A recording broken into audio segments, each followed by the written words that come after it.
Happy God first morning. Happy God first morning.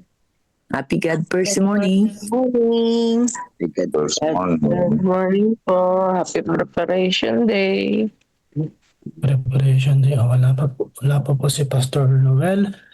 Tayo na po magpatuloy mga kapatid, mga kaibigan po namin sa Facebook at sa YouTube. Tayo po ay manalangin. Dakila, banal, mapagmahal po naming Ama, aming Diyos, na ang tahanan po ay nasa mga langit. Magandang umaga po. Patuloy po namin kayong pinapupurihan, sinasamba sa napakagandang umagang ito. Patuloy po ninyo kaming ginising, binigyan ng buhay at kalakasan sa umagang ito. At ngayon po ay sama-sama po kaming dudulog sa inyo pong harapan. Patuloy po kaming tanggapin, Panginoon, pakalinisin. At muli ay taas po namin ang um, pinakamataas na papuri at pagsamba. At patuloy po kaming lumalapit sa inyo, Panginoon, na kami po ay inyong patawarin sa aming pong mga pagkukulang at pagkakasala. Patuloy po nagpapasalamat sa mga biyaya, pagpapala, pag-iingat at pagmamahal po na iginagawat po sa bawat isa po sa amin. Sa umagang ito, dalangin po namin na ang Banal na Espiritu ang siyang manahan, pumagitna at makasama po namin sa aming pong gagawing programa, sa aming pong gagawing paglilingkod sa umagang ito at pagpalain po ang mga maunguna at gagamitin po ngayong umaga sila kapatid na Frederick Lopez, Pastor Raul Riquito, Pastor Orlan Quiliso, kapatid na Sunshine Perinya at si Pastor Dominic Carpintero. Patuloy po namin inaayahan na kayo po ang siyang gumamit sa kanila, Panginoon. Maging mouthpiece po sila sa umagang ito at patuloy na ang mensaheng magmumula dyan sa kaitaasan ang maibahagi at kami pong mga nakikinig ay mas lalong tumibay ang pananampalataya at maging inspired sa aming pong paglilingkod habang po kami naghihintay sa ikalawang pagbabalik ng aming pong Panginoong Hesus. Maraming salamat po, Panginoon. Ito pong aming dalangin sa pangalan po ng aming pong Panginoong Hesus. Amen. Amen. Amen. Amen. Amen. Sa ngalan po ni Pastor Noel Bornales, mga kapatid, ako po ay humahalili sa kanya. Inyong lingkod, Sabio po. Happy God first morning po sa lahat. Happy God first morning. Happy God first morning. Ayan, so holiday po, no? Morning po sa lahat. Morning po, mga kapatid po natin sa KLAA. Baka po na tayo ay naka-live feed po sa KLAA at meron pong ginaganap na youth camp po niyan. Good morning po sa inyo at nawa ay kayo po ay nakatulog ng maayos. At ngayon po ay sisimulan po natin ang magandang umagang ito sa pagsasama-sama at muli natin pong uunahin siya, no? At God first morning po. Ayan, so ang ating pong programa sa umagang ito ay ang magaganap po sa Bible reading. Nasa chapter 14 na po tayo ng First Chronicles ay si Brother Frederick Lopez. Tama po ba? At ang sa reflection naman po ay sina Pastor Raul Requito at Pastor Orlan Caliso. At mamaya po sa Jesus Wins, kung makakapasok po si Sister Sunshine Perinya. At sa ating pong Councils on Stewardship naman po ay si Pastor Dominic Carpintero. Kapatid, tayo na po ay sama-sama ang magbasa, makinig ng ating pong Bible reading sa First Chronicles chapter 14. Andito na po si kapatid na Fred Lopez. Kapatid, kayo na po. Salamat po.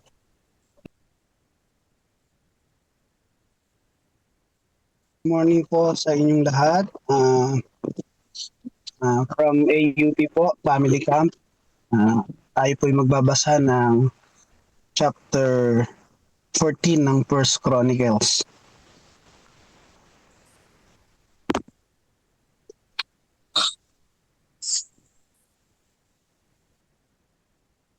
Ipahintulot niyo po na tayo po ay magpasimula na. At si Hiram na hari sa Tiro ay nagsugo ng mga sugo kay David at nagpadala ng mga punong sedro at mga mananabas ng bato at mga alwagi upang ipagtayo siya ng bahay. At nahalata ni David na itinatag siyang hari ng Panginoon sa Israel, sapagkat ang kaniyang kaharian ay itinaas ng mataas dahil sa kaniyang bayang Israel. At si David ay kumuha pa ng mga asawa sa Jerusalem, at si David ay nagkaanak pa ng mga lalaki at mga babae. At ito ang mga pangalan ng mga naging anak niya sa Jerusalem: si Samua, si Sobab, si Nathan, at si Solomon, at si Ibar, at si Elishua, at si Elpelet, at si Noga, at si Nepeg, at si Hapias, at si Elisama, at si Bilyada, at si Elifelet. At nang mabalitaan ng mga Pilisteo na si David ay pinahira ng langis na maging hari sa buong Israel, ay nagsiyaon ng lahat ng Pilisteo upang hanapin si David, at nabalitaan ni David at inilabas sila. Ang mga Pilisteo nga ay nagsidating at nagsamsam sa libis ng Rapaim. At si David ay sumangguni sa Diyos na nagsasabi, Lakas naman ang boses niya. Aahon ba ako sa Pilisteo at yung ibibigay sila sa aking kamay? At sinabi ng Panginoon sa kaniya, umahon ka sapagkat aking ibibigay siya sa iyong kamay. At sa gayon ahon sila sa Baal Perazim, at sinaktan sila ni David doon. At sinabi ni David, nilansag ng Diyos ang aking mga kaaway na gaya ng baha ng tubig. Kaya't kanilang tinawag ang pangalan na dakong iyon na Baal Perazim. At kanilang iniwan doon ang kanilang mga Diyos, at nag-utos si David at sinunog sa apoy ang mga iyon. At nagsamsam pa uli ang mga Pilisteo sa libis. At si David ay sumangguni uli sa Diyos, at sinabi ng Diyos sa kaniya, huwag kang aahong kasunod nila, lihisan mo sila at pumaroon ka sa sa tapat ng mga puno ng Morales. At mangyari na pagka iyong narinig ang hugong ng lakad ng mga dulo ng mga puno ng Morales, na ikaw nga ilalabas sa pakikipagbaka, sapagkat ang Diyos ay yumaon sa unaon mo upang saktan ang hukbo ng mga Pilisteo. At ginawa ni David kung ano ang inutos sa kaniya ng Diyos, at kanilang sinaktan ang hukbo ng mga Pilisteo mula sa Gabaon hanggang sa Gezer. At ang kabantugan ni David ay lumaganap sa lahat ng lupain, at sinidlan ng Panginoon ng takot sa kaniya ang lahat ng nasa bansa. Good morning po, at maraming pong salamat sa pakikinig ng salita ng Diyos. Amen. Amen. Amen. Ako, pagpaumahin niyo po, Pastor Fred Lopez. Hindi ko po alam. Tawad po. So, Pastor po okay pala po. si Pastor Fred. Ayan, salamat po, Pastor, sa pangunguna po sa pagbabasa ng ating pong chapter 14 ng First Chronicles. Bigay na po natin ang pagkakataon kay Pastor Arlan Calizo sa kanya pong reflection at paghihimay-himay nitong chapter 14. Pastor? Happy God first morning po sa ating lahat. Ang lingkod po ay nandito ngayon sa Klaa sa ating pong sa LPM Youth Camp. Nice. Ay napakalamig po dito. Malamig din po ba dyan sa inyo? Opo, Ay madali po. nanginginig sa lamig po ang lingkod. Sa umagang ito, napakabuti ng Diyos. Tayo muli ay nag-aaral ng kanya pong mga banal na salita. Kumusta po ang ating pong gising? Ang ating pong chapter ngayon na sa Biblia natin pong pinag-aralan, ito po ay tungkol sa kaharian po ni David, na alam natin na sa kwentong ito na ang kaharian po ni David, no, bilang pong isang hari ng Israel ay talagang itinatag ng ating Panginoong Diyos, na upang sa ganon sa sa iba't sa mga kanila pong mga katabing mga bansa o kaya katabing mga bayan ay makilala nila ang Panginoon na Panginoon ng Israel at Panginoon po ni David. Na nakita natin kung paano gumawa ang Diyos nung sila po ay yung mga Pilisteo ay gusto makipagdigma po sa kanila. No, nung una pong subok ng mga Pilisteo ay talagang ang Diyos ay hindi po nagpapabaya sa bayan po ng Israel. Talagang nilupik ito, tinalo po ng bayan ng Diyos ng Israel sa panguna po ng hari nila na si David at natalo po nila ito.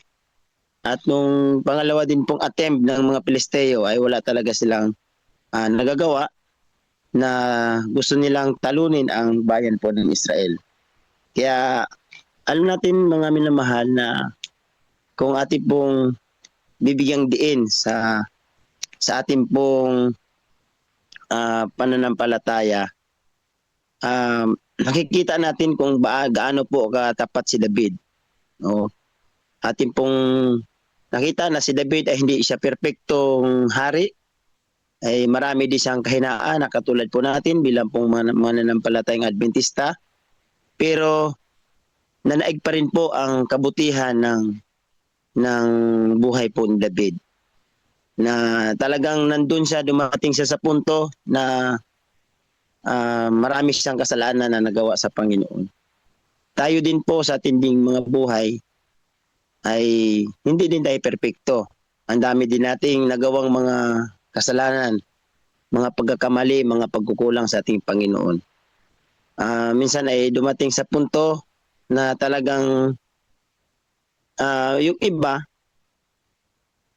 talagang hindi na sila para bagang yung mga kasalanan sa buhay ay parang hindi na panagumpayan. No, talagang ang iba tuluyan ng umalis na sa pananampalataya at talagang hindi nila kinaya yung sabihin na lang natin na talagang nadaig sila ng kaaway na si Satanas.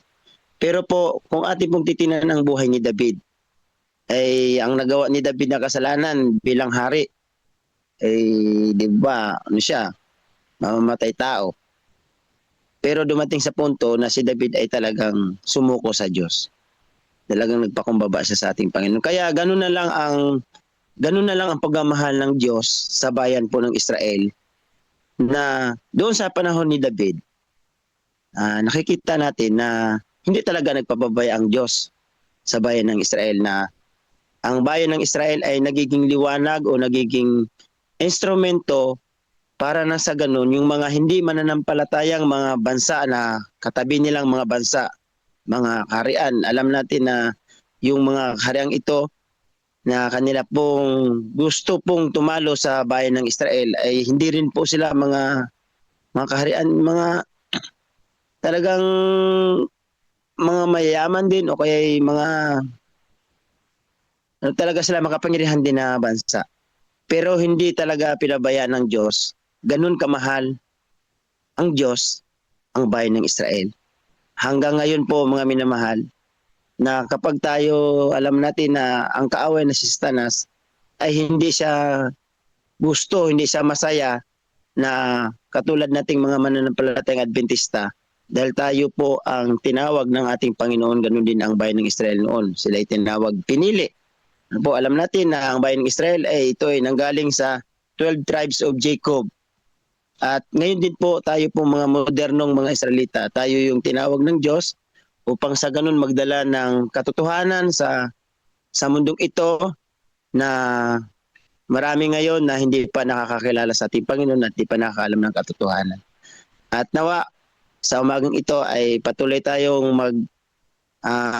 mag-aral pa ng salita ng ating Panginoon upang sa nun ay patuloy ang ating buhay maging saksi, buhay na patutuo, buhay na saksi sa mundong ito. Ito lang po aking maibagay sa ating pong refleksyon, sa ating pong binasang talata sa umaga pong ito, chapter ng Biblia.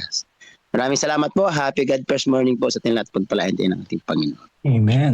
Amen. Amen. Maraming salamat po, Pastor Orland Calizo.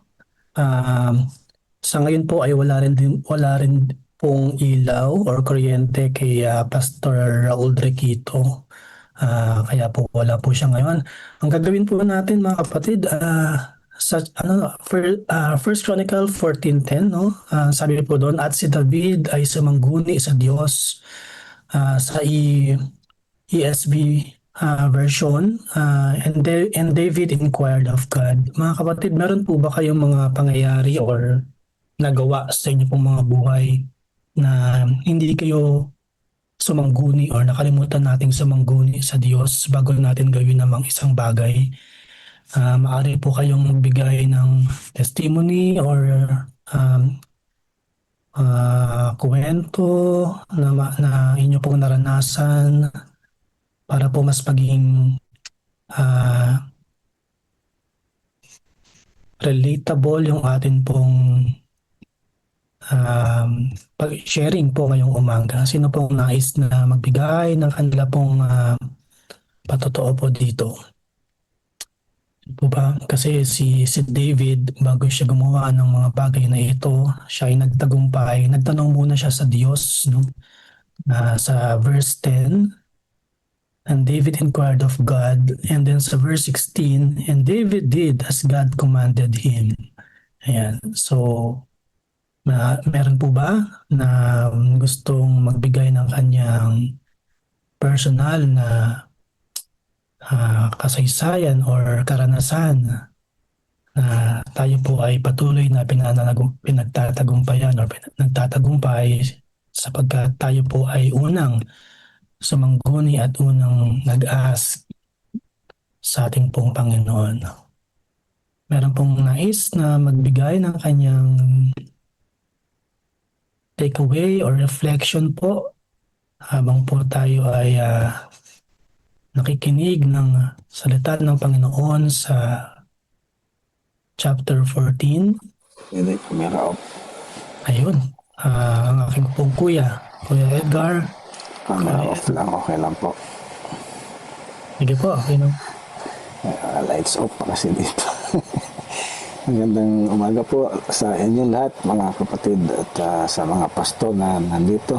Mga happy God first morning po sa inyo lahat. At siyempre sa iyo dyan at po sa Singapore, happy God first morning. Ayan. Yeah, isang bagay siguro na maibahagi ko sa bananggit mong katanungan ay yung pananalangin bago bumiyahe. Kasi madalas tayo bumiyahe Manila, Bataan, Manila. At naranasan ko yan na napakalaking bagay yung nananalangin tayo bilang mga mananampalataya bago sumakay ng kotse, bago magmaneho, bago umalis. Nabili natin ng ating biyahe, ating sarili, ating sasakyan, makakasabay, makakasalubong. At naranasan ko, napatunayan natin na madalas na kasama natin ang Diyos sa ating biyahe. Sa panahon natin, nauuso yung road rage dito sa Pilipinas, sa iba pang mga lugar. At may mga pagkakataon tayo na yung naiiwasan ba at sa halip na road rage ang nangyayari ay magkikindata ng ilaw, magbibigayan sa daan, napakagandang comparison o contrast doon sa mga na-highlight sa Reels o sa Facebook Live o sa mga page na kung saan yung mga driver, mga motorista ay nag-aaway, nagpapangabot. At siguro yun ay isang bagay din na pwede po nating maging advocacy siguro sa mga kasama po natin na nagmamaneho na tayo po ay magbahagi o manguna sa ganitong halimbawa na gawin din nating blessing sa mga kasama po natin sa kalsada na tayo yung kasabay nila, tayo yung kasama nila sa kalsada, kasalubong. At gawin natin po yung halimbawa, hindi lang tayo iningatan ng Diyos sa kalsada, makarating sa ating mga pupuntahan, kundi naging karanasan din natin yung biyahe ay pagpapala sa atin at sa mga nakakasabay natin sa kalsada. Ayun. So, ang tugon ko dito, kapatid, ay yung pananalangin. Lagi po natin sisikapin na ipakita sa mga tao, paranas, iparamdam sa kanila na Adventista tayo. Driver na Adventista, mananampalataya ito. Iba ang magiging karanasan natin sa kalsada dahil meron tayong kasamang Diyos sa sasakyan. So, yun lang po kapatid at God bless po sa ating lahat. God first one. Amen. Amen. Maraming Amen. salamat po sa Ayun, pagtugon, Brother Edgar. gusto ko na rin mag-share. Ayan na. Okay, sige po. Go ahead. So, close cam lang din po ako.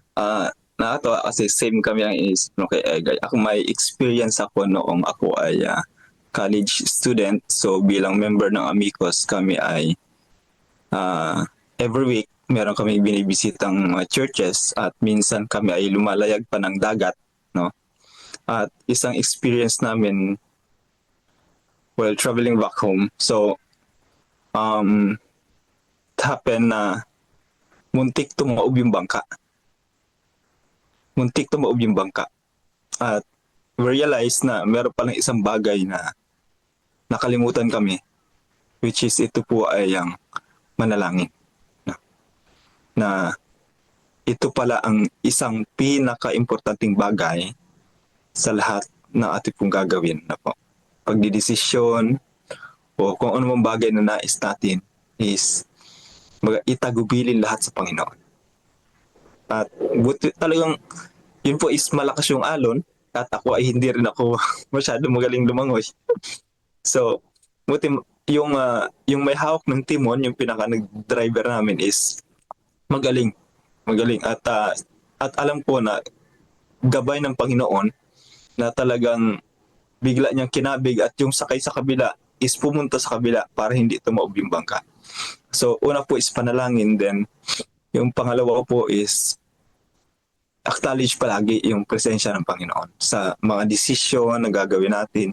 Kung meron tayong nais na mangyari sa ating buhay, no? Like, kung ano po yung aking naging journey bago mapunta sa lugar na ito. So, sabi ko nga, Panginoon, kung kalooban mo, mangyayari. No? Kung kalooban ng Panginoon, mangyayari. At alam niyo, walang disappointment na mangyayari sa buhay ng tao. Kasi itinagubili niya sa Panginoon yung bagay na yan. Diba? Bakit hindi nangyayari sa akin to? Deserve naman ako dun sa bagay na yon. Deserve naman ako mapunta ron. Deserve ko naman matanggap yung bagay na yan. So merong disappointment kasi sinasarili lang natin yung bagay. Pero pagka binigyan natin sa Panginoon, sinurrender natin lahat sa Panginoon, sasabihin natin, ay, siguro hindi para sa akin, hindi talaga yung kalooban ng Panginoon para sa buhay ko, at merong much better na mangyayari sa buhay ko. Like, nangyari din may kasama rin ako na kawork ko dati dyan sa Pilipinas. Tapos sabi niya, kinukumusta ko siya, bro, kumusta? Wala pa bro, sabi niya eh.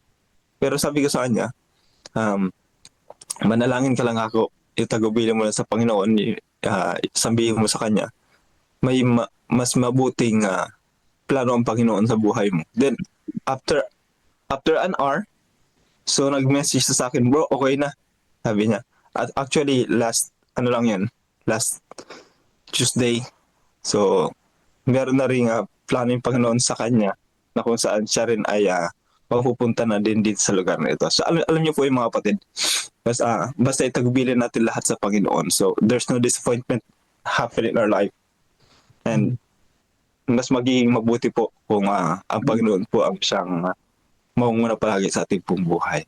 Napakabuti po ng Panginoon, mga kapatid. Yun lang po, mga kapatid. And God first morning and happy preparation day po sa atin lahat. Amen. Maraming salamat po, Brother Jomar, ano, at Brother Edgar, no. So, ang kahalagahan na una tayong sumasangguni sa ating pong Panginoon, no, bago po natin gawin ang mga bagay, i-surrender po natin sa Kanya ang lahat. Brother Romel, nagtaas din po ng kamay. Go ahead. Good morning po sa ating lahat. Nandito po ako sa Klaa. Sorry po. Oh, good morning po sa inyo dyan. Ayan, medyo maraming tao po dito ngayon. Nice. Sorry, hindi ako umabot. Okay lang po. Ayun, napakaganda po no, ng ating pong pinag-aralan ngayong umaga. Happy God first morning po sa ating lahat. Ako po ay nabibless sa dalawa pong nagsabi ng kanila pong patutuo na talagang makapangyarihan ang Panginoon, mga kapatid. Kaya nakita ko po yung power talaga ng panalangin sa lahat po actually ng buhay ng tao. Kahit ano pong gawin natin without prayer, hindi talaga tayo magtatagumpay, mga kapatid.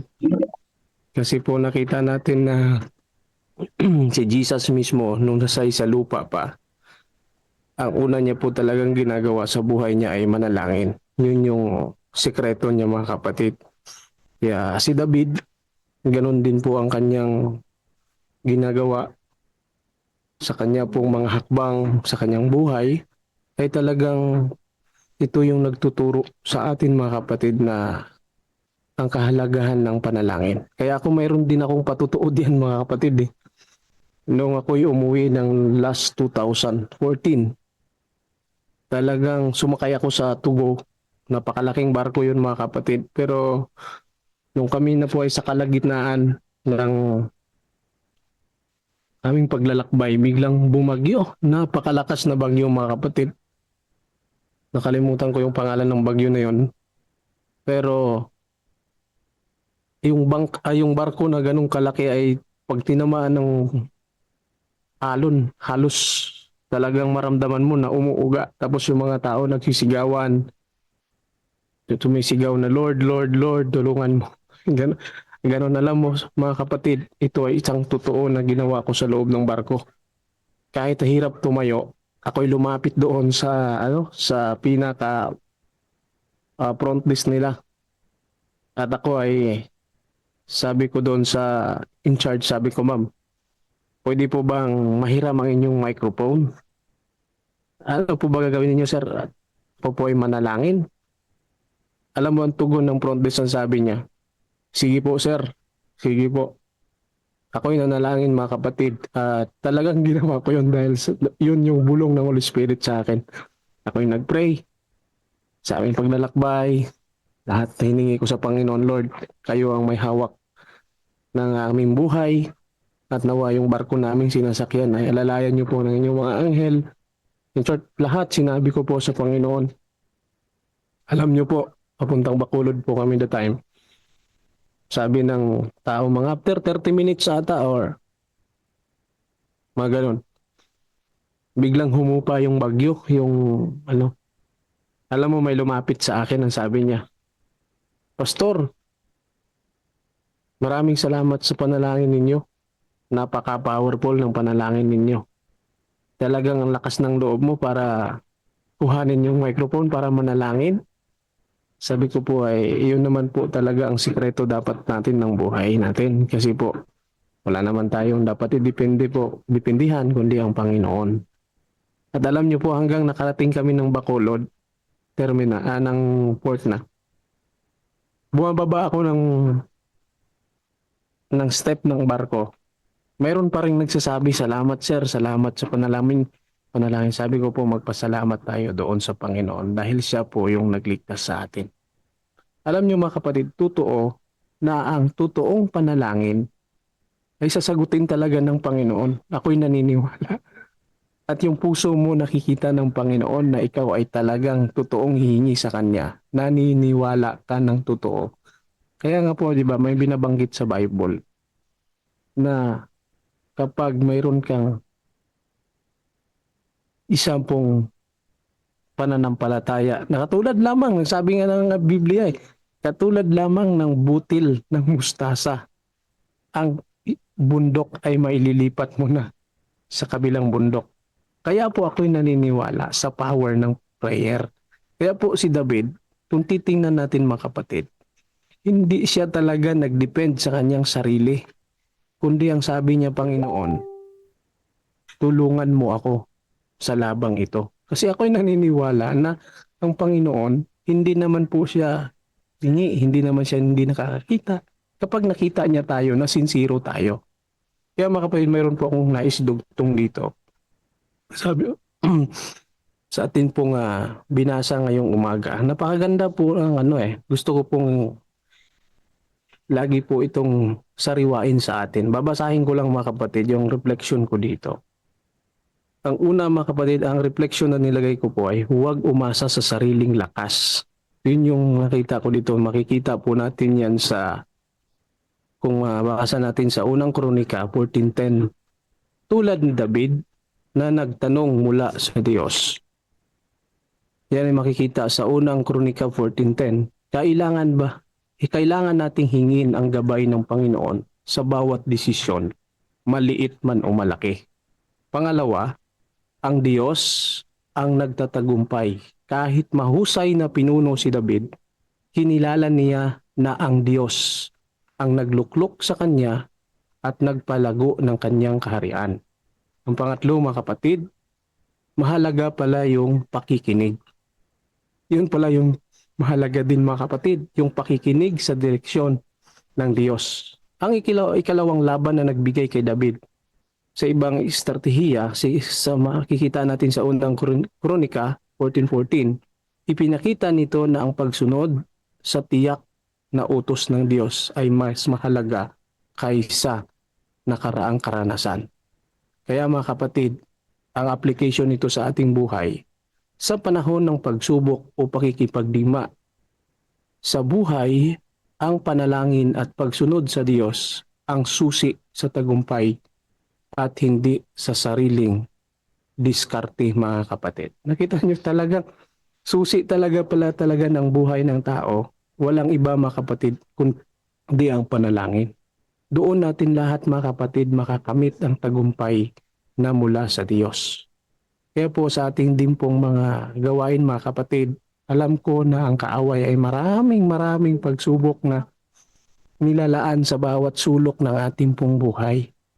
Pero kung tayo ay palaging kumapit sa Panginoon, magapi po natin lahat yan. Dahil ang Panginoon mismo ang tutulong din sa atin, sa ating pagmimisyon, sa lahat po nating mga ginagawa, sa ating pamilya, lahat-lahat sabihin na natin mga kapatid, nandyan ang Panginoon laging kasama natin. Huwag nating kalimutan tawagin lang mga kapatid sa bawat gawa natin sa buhay natin. Actually, yun yung gusto kong iano sa inyo pahuli mga kapatid. Yung aking anak ay talagang masasabi ko sa inyo, noon, nung kami pa po ay nasa Karanglan, ay talaga namang hirap gisingin yun mga kapatid. Pero pinapakita namin bilang isang magulang lang sa kanila, ang worship talaga ng umaga. Ang una-una pagkagising, manalangin.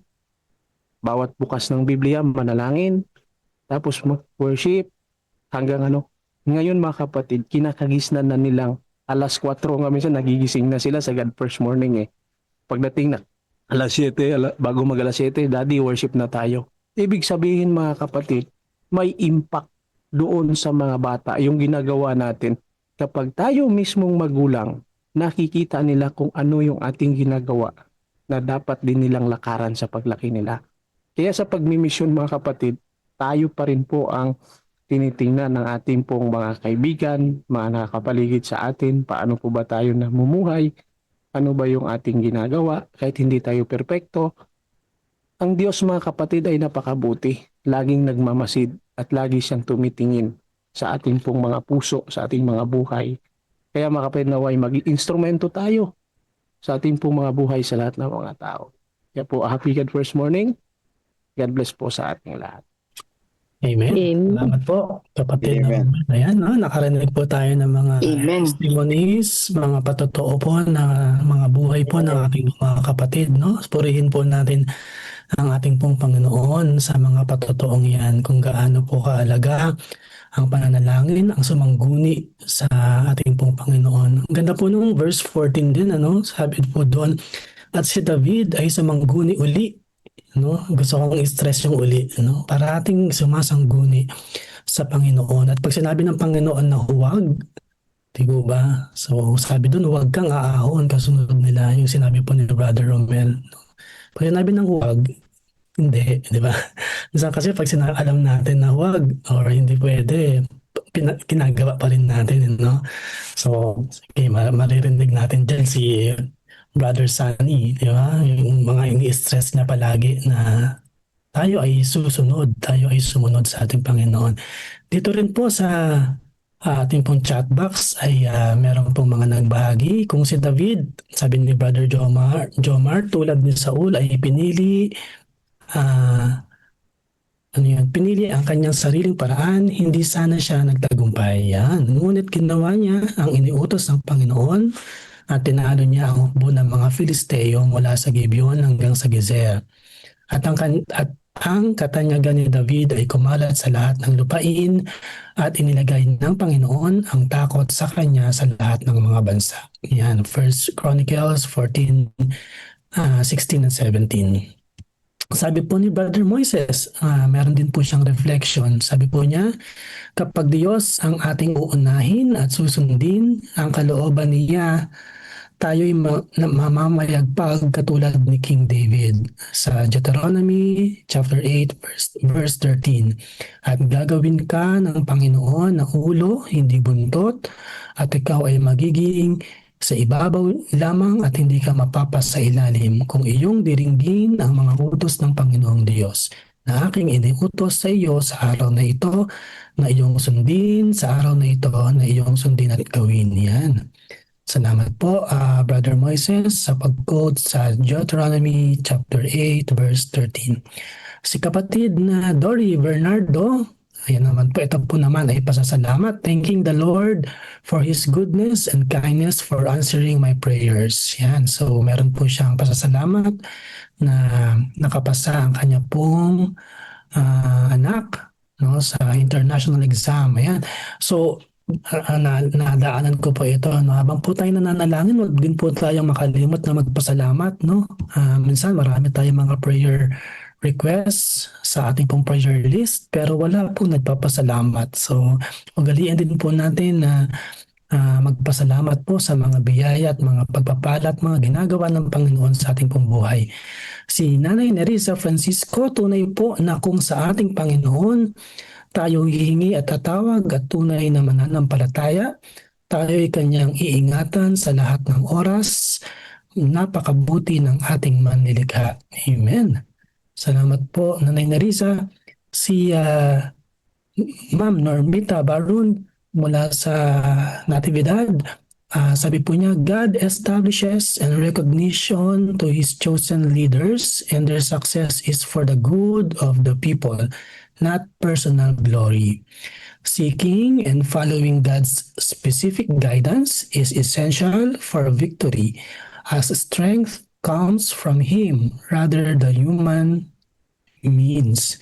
God's favor is shown through blessings like family growth and success. Even in prosperity, we must uphold the divine principles as deviations can lead to future problems. Ayan, ang kahalagahan po ng pagsunod.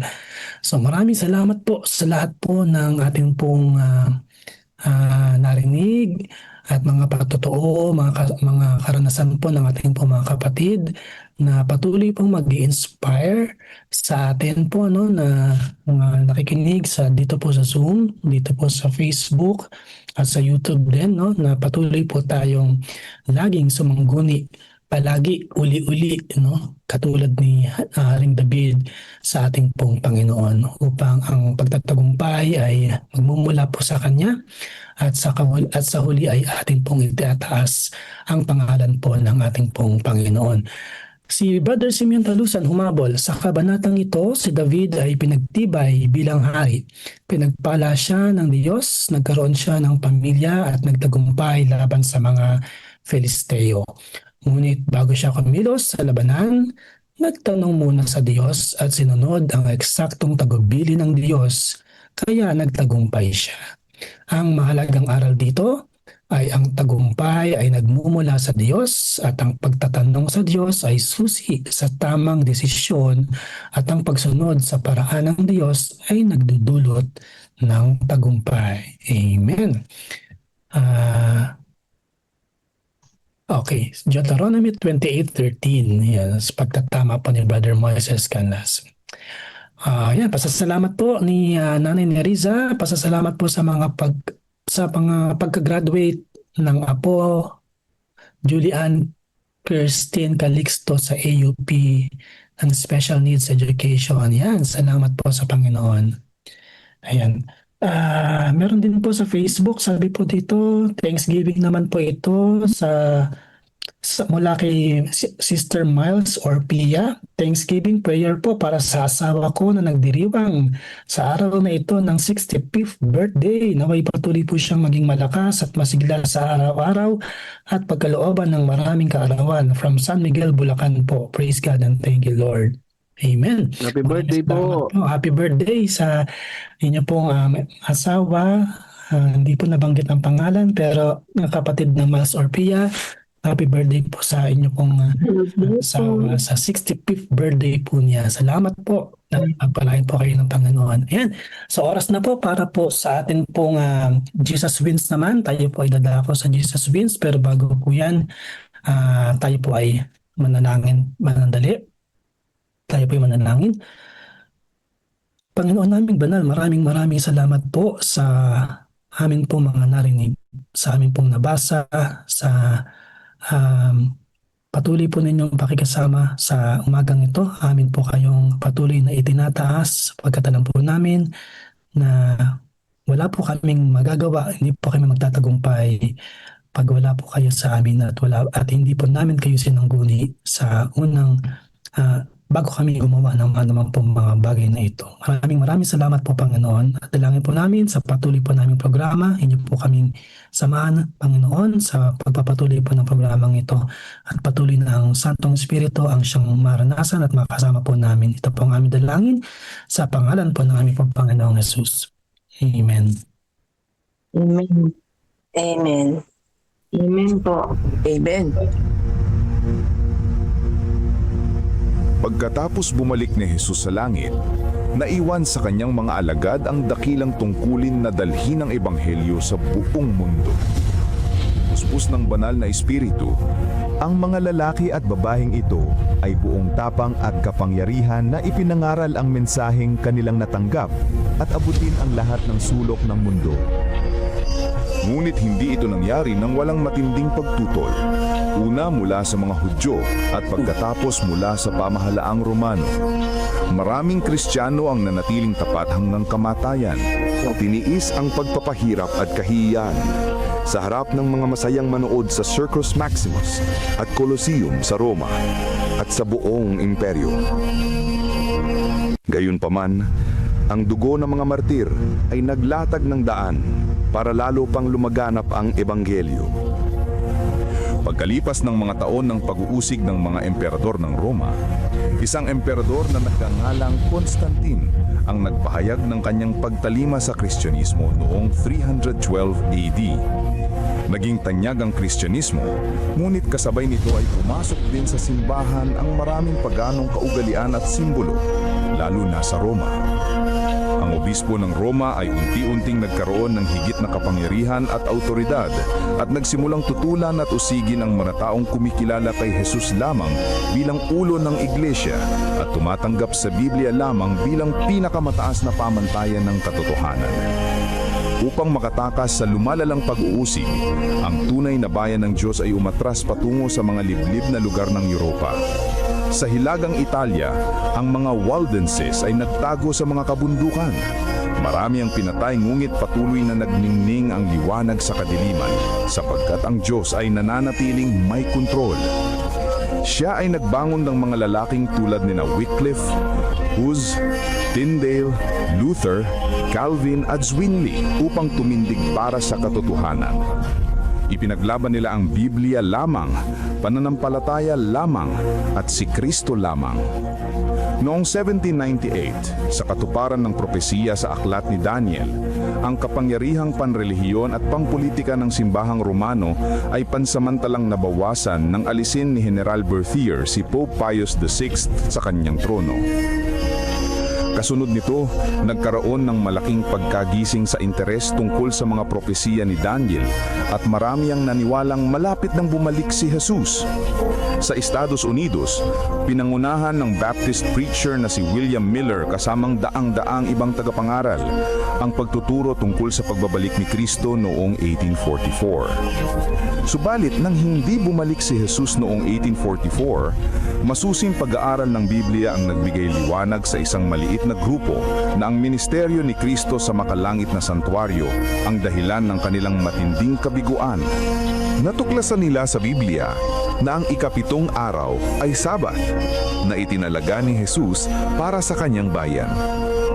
Unti-unti nilang naumawaan na ang kanilang misyon ay ipangaral ang mensahe ng tatlong anghel sa Apokalipsis 14. Bilang mga Seventh-day Adventist, ang layunin nila ay ipangaral ng may kapangyarihan ang walang hanggang ebanghelyo at ihanda ang mundo sa pagbabalik ni Kristo. Mahigit sa 160 years na ang lumipas, mga taong dumaan sa dalawang World War, maraming kampanyang militar, mga krisis sa ekonomiya, ang pagtaas ng ateismo at sekularismo at pagdami ng populasyon ng mundo. Dumami rin ang mga natural na kalamidad na pabalik-balik at lumalala. Sa panahong ito, ang misyon at mensahe ng iglesia ay mas may kabuluhan at mas agaran kaysa dati. Si Jesus ay malapit nang dumating at ang mundo ay dapat na maihanda. Maghanda sa pagsalubong sa Diyos. Amen. Maraming salamat po, Brother Melvin, sa inyo pong pag-assist sa atin pong mga technicals. Sa pagkakataong ito, mga kapatid, tayo po ay dadako na sa ikalawang part ng ating pong programa, ating pong paglilingkod, ang Jesus Wins. Nandito na po ba si Sister Sunshine?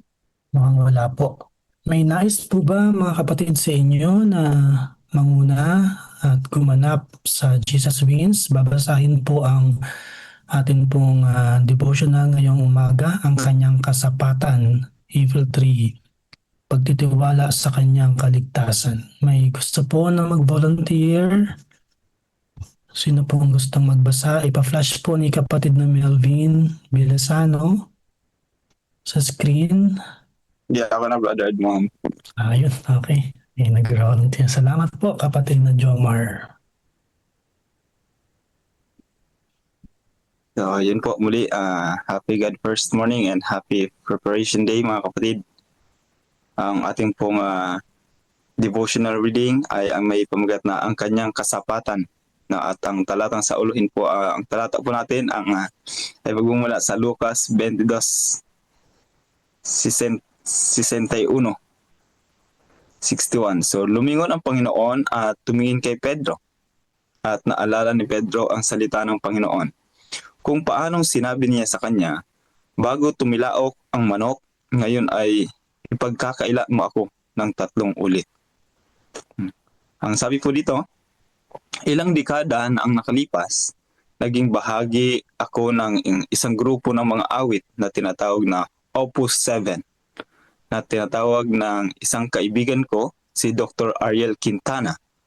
Isa sa mga kantang aming inawit ay ine-record ay paulit-ulit na binanggit ang isang parirala na higit na angkop para sa paksa ngayon. Ang kanyang mga bisig ay sapat upang iligtas ka. Ang kanyang puso ay sapat upang mahalin ka. Ang kanyang biyaya ay higit para sa sapat. Totoo ba? Sapat ba ang kanyang sakripisyo para sa pinakamasasama sa atin? Mga mamamatay tao, mga terorista, mga taksil? Nakakakuha ng pansin ang pagbanggit na magkatabi ng mga pagtataksil nila Pedro at Judas. Parang iisang salaysay ang pagtataksil nila. Tingnan ang Mateo 26:69 and 27:10, Lucas 22 and 47-62. Gayunpaman, lubhang magkaiba ang kinahinatnan ng kanilang mga kwento.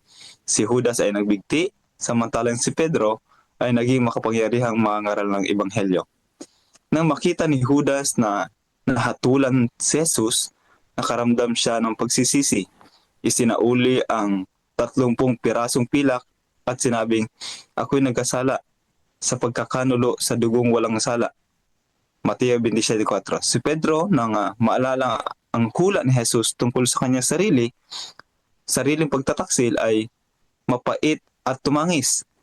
Mateo 26:75 and Lucas 22:62. Ipinagkaloob ni Jesus ang biyaya sa kanilang dalawa. Tinawag si Judas na kaibigan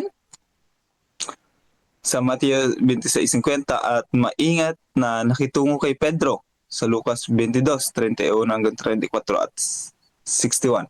Parehong pinagtaksilan nina Pedro at Judas si Jesus at parehong nakadama ng pagsisisi. Gayunpaman, may napakalaking pagkakaiba sa kanila at sa kung saan sila humantong. Ang pangunahing pagkakaiba sa dalawa ay pinili ni Pedro at naniwala na ang biyaya ng Diyos ay sapat at ang dugo ni Jesus ay sapat upang takpan ang kanyang kasalanan. Sa abot ng ating kaalaman, hindi ito ginawa ni Judas. Naniniwala ba tayo na ang sakripisyo ni Jesus ay sapat para sa ating kasalanan? Oo, ang kasalanang iniisip mo. Oo, ang kanyang mga bisig ay sapat upang maabot tayo at ang kanyang dugo ay higit na sasapat upang takpan tayo. Nagbigay si Jesus ng higit pa sa sapat na pantubos para sa bawat tao. Ang pagkakaloob ng kapatawaran ay nauna sa pagsisisi at tumihikayat sa makasalanan na hilingin ang isang bagay na ibinigay na ng walang bayad. Ilagak mo ang iyong pagtitiwala sa kanyang kasapatan at hindi sa iyong kakulangan. Kapag tinanggap natin na ang kanyang sakripisyo, alam natin kung paano magtatapos ang ating kwento. So yun, napakaganda mga kapatid. Ano po? Napakaganda ng kwentong ito ng dalawang kanya naging alagad, si Lucas at si Pedro. At sa ating pong buhay, bilang tugon mga kapatid, tayo po alam natin na ang lahat ng ginawa ng Diyos, simula pa ng likhain ang sanlibutan ay para sa tao. No? Hanggang sa siya ay nagbayubay sa cross para sa tao. Wala siyang ibang inisip kundi para sa tao. Kundi sa kabila noon ay patuloy pa rin tayo nagkakasala. Ano po? At pero kung dalawang tayong pagpipili, sa kabila ng pagkakasala na iyon, ang kailangan ay ang manatili tayo sa Panginoon. Palagi natin i-recognize, palagi natin isipin yung ginawa ng ating Panginoon sa kalbaryo ng krus. No? Dahil nabanggit diyan ay sapat ang ginawa ng ating Panginoon. Ang kanyang biyaya ay sapat para sa atin. Bagamat iniisip natin, Panginoon, kasi meron nagkakasalang tao na parang gusto niya nang itago yung kanyang sarili. No? Parang gusto niyang lumayo lalo sa Panginoon dahil siguro inisip niya yun yung mas maganda. Ngunit hindi. Ang nais ng Panginoon na ikaw ay nagkasala, mag-repent at magkaroon ng malalim na relasyon, intimate relationship sa ating Panginoon. Pagamat noong una, nung nagkasala si Eva at si Adan, anong ginawa? Tumago. Pero anong ginawa ng Diyos? Siya ang unang naghanap sa dalawa. Even alam niya kung saan nagtatago, ngunit talagang ginawa niya pa rin. No? Alam ng Diyos din na kung saan si Eva at si Adan. Dahil gusto ng Diyos na maging tapat tayo sa Kanya. Ganon din, alam ng Diyos na tayo ay lalay sa Kanya, ngunit gusto ng Diyos na, Panginoon, patawad po. Tayo din naman ay lumapit sa Kanya. At alam po natin, mga kapatid, yung ating patutunguhan. Kahit sa kahuli-hulihan nating hininga, na kahit na ang makakasalanang tao, kung siya po ay sincere magsisisi at itagubili ang kanyang buhay sa Panginoon, siya po ay magkakaroon ng kaligtasan. Hindi ko sinasabi na magpakasala, umano tayo sa kasalanan at sa huling hininga natin, ay doon na lang tayo bumalik. Hindi po. Kundi doon sa pagtanggap natin ng biyaya ng kaligtasan, sa pagkaunawa natin sa binigay na buhay ng ating Panginoong Hesus, ay ibigay din naman natin ang ating pong buhay sa Kanya. Kaya, alam niyo mga kapatid, isang napakaganda po ng ating pong programa na ito. Kaya, sana po hindi lang nakita ko yung attendance noong mga unang mga buwan is talagang umabot ng 200 at medyo nakakalungkot kasi siyempre medyo magbabawas. Sabi nga isang kapatid mo nakaraan is napakarami ng officers pero almost 800 plus pero ang attendees is 100 plus. Na alam natin mga kapatid, hindi tayo lalago sa basta lang na tayo po ay bilang officers, no? Kundi kung tayo po ay palaging nakikisangkot sa gawain ng Panginoon. Kung tayo po ay palaging nakakapakinig ng biyaya ng Ebanghelyo, ng kabutihan ng ating pong Panginoon. Na i-reflect ko rin po sa aking sarili na napakabuti ng Panginoon, no? Kasi talagang sa Kanya lamang tayo magkakaroon ng pagbabago sa ating pong buhay. Hindi ko na po habaan at alas 5 na rin po naman. So muli po, yun po ang aking pong bahagi sa oras po ito, sa araw po ito mga kapatid. Muli po, happy God first morning and happy preparation day po sa ating lahat. Ayan. Amen. Amen. Masarap po makarinig ng mga patotoo, mga kaibigan, mga kapatid. Ano po? At patuloy po nating ibinabalik ang lahat po ng papuri sa ating pong Panginoon. Naniniwala po ba kayo na ang sakripisyo ni Jesus ay sapat para sa ating kasalanan? Yun po ang tanong doon. Amen. Sa ating pong devotional na nabasa po ni Brother Jomar. Amen. Alam ko po marami po kayong nais sabihin at nais na ibahaging mga patotoo. Subalit yung oras po natin ay talagang nagtutumulin. Sa mga siguro mga iba po nating mga pagsasama-sama ay ma-share nyo rin po yung mga yan at maibabahagi po ninyo sa ating po mga kaibigan, mga kapatid na nakatunghay. At ang lahat pong yan ay magiging inspirasyon sa ating pong pagpapalakas ng ating pong pananampalatayang lalo, no, higit pa. Sabi po ni Sister Maria Gina Rojas, response, mga aral para sa ating buhay, tapat ang salita ng Diyos, lahat ng kanyang sinabi ay mangyayari, kaya dapat tayong magtiwala. Pangalawa, ang kahinaan ng tao ay totoo. Tulad ni Pedro, tayo'y madaling matukso at magkulang. Pangatlo, ang biyaya ng Diyos ay mas malaki. Ang tingin ni Jesus ay hindi upang tuluyang hatulan, kundi upang ibalik tayo sa kanyang pag-ibig. At panghuli, pagsisisi ang susi sa panunumbalik. Ang tunay na kalungkutan sa kasalanan ay nagbubunga ng pagbabago at muling paggamit ng Diyos. Amen. Maraming salamat po, Sister Maria Gina Rojas, sa iyo pong reflection at takeaway ngayon pong umaga sa ating pong narinig. So, ang oras po natin ay 5:02. Tayo po ay magpapatuloy sa ating programa. Brother Jomar, maaari po ba kayong maglingkod sa isang panalangin? Sige po, tayo po yung manalangin. O mapagmahal, dakila po naming Diyos. Tunay nga po, Panginoon, na ang iyo pong ginawa simula ng paglikha ng salibutan hanggang sa kayo po ay nagbayuki sa krus ay para sa amin na inyo pong anak. Kung kaya tayo pong tinatanggap o Diyos na patuloy po kayong manahan, manguna sa ipong mga buhay. Na sa kabila po na ipong pagkimakasalanan, patuloy na ang inyo pong pag-ibig sapat, inyo pong biyaya ay sapat. Ngunit ang nais po ninyo o Diyos na kami po ay tanggapin na kami po ay makasalanan at kami po ay patuloy na lumapit sa inyo. Sa oras pong ito, Panginoon, kami pong muling dinadalangin sa inyo na sa inyong pong papatuloy na inyong pong programang God First Morning. Inyo po noong pangunahan ang mga susunod na participants.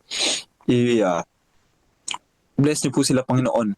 Kubin niyo po sila ng iyong banal na espiritu. Ang lahat po ng aming pong gagawin ay maging kapurihan lamang sa inyo at maitaas niyo pong pangalan. At ganoon din naman ay matuto kami at lubos po namin kayong makilala sa inyong buhay.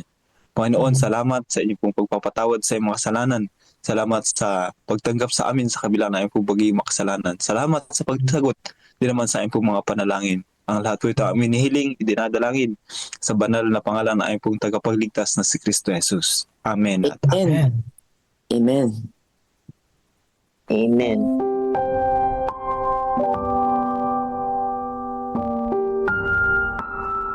Sapat, March 7. Offertory Reading Devotional. Isa sa mga pinakakaraniwang tanong na itinatanong natin sa ating sarili tungkol sa ating kita at ipon ay, magkano ba ang sapat? At ito ay isang napakahalagang tanong. Mayroon bang halaga ng pera kung saan masasabi ng isang Kristiyanong sapat na ang mayroon ako? Mayroon ba tayong sapat kapag ang ating net worth ay 10 beses ng karaniwang taunang kita ng sambahayan ng bansang tinitirhan natin? O kailangan pa ba itong maging 20, 50 o 100 beses na higit pa? May isang lalaki na minsang nagsabi, malalaman kong sapat na ang mayroon ako kapag hindi ko na kailangang sipsipin ang laman mula sa buto ng mangga. Sinasabi sa atin ng mga tagapagplano ng pagreretiro na kailangan natin ng isang tiyak na halaga ng ipon at mga ari-arian upang magretiro ng komportable. Dapat bang maging iba ang halagang ito para sa isang tunay na debotong tagasunod ni Jesus? Ang sapat ay talagang isang relatibong termino. Para sa isang tagasunod ni Jesus, ang mahalagang tanong ay hindi gaano karami ang sapat, kundi ang pagsisikap ko bang makuha ang aking antas ng sapat ay humahad lang sa akin at sa aking Panginoon? Kaya humahad lang ba ito? Humahad lang ba ito sa ating puso at sa Diyos? Kung gayon, kailangan nating gumawa ng ilang malubhang pagbabago, kahit na sinisipsip pa rin natin ang laman mula sa buto ng mangga. Panawagan. Sa pagbabalik natin ngayon ng 10% na ikapo ng Diyos at pagbibigay ng ating regular at sistematikong mga handog, hilingin natin sa Diyos na ihayag ang mga bagay na maaaring lumalayo sa atin mula sa lubos na pagtitiwala sa Kanya. Mamuhay tayo ng may karunungan at laging alalahanin at kumilos sa paniniwala na si Jesus ay laging sapat. Salamat sa inyong matapat na pagbibigay ngayon. Sa pagbabalik natin ng ating mga ikapo at pangakong handog, ay ilagay natin sa huli ang ating mga hangarin at unahin ng Diyos. Amen. Amen. Amen. Amen. Ayan, maraming salamat po at muli ay binabati po natin ang lahat po ng naandyan po sa Klaa. May ginagawa pong youth camp po dyan hanggang sa Sunday. Happy God First Morning po sa lahat po sa inyo dyan. Ngayon man po ay pakikinggan po natin ang ating pong Councils on Stewardship na pangunahan po tayo ni Pastor Dominic Carpentero. Pastor. God First Morning po. God First Morning po. Hey, good morning po. Dito po ako magbubukas ng video kasi madilim din po dito ngayon sa Klaa. So, nag-uumpisa na po ang exercise. Ngayon ay tayo po ay nasa, papatuloy po tayo doon po sa bahagi po ng chapter 20 ng Councils on Stewardship. Ito po ay may kinalaman pa rin po doon sa, ito pong buong chapter po na to may kinalaman po ito doon sa hindi ko alam kung okay po yung term, pero parang ito po yung pagkakautang po natin sa Diyos, no, yung mga hindi natin naibalik na mga ikapo nung karaan. Backtiting. Yan, backtiting. No? So, natin na naibalik ay ibabalik po natin. Ito pong particular na bahagi po ng chapter na pinagkalo po sa akin, yung payment by note. Ito po ay isang bahagi ng isang mahabang manuscript or letter po galing kay Mrs. White para po sa isang kapatid. Nung si Mrs. White po ay nasa Australia pa. No? Ito po ay nung panahon na siya po ay nagstay between 1891 up to 1900s. Pero ito pong particular letter po na ito ay ipinagkaloob po niya noong 1893. At meron po siya dito mga inaddress na mga ilang issue. Kabilang na po ito pong bahagi po na ito which is yung bahagi ng ikapo. Noong panahon po na ito ay meron pong 4 na challenges no na nangyayari sa Australia. Number 1, yung Australian yung mission po natin sa Australia ay napakabata pa noong panahon po na ito.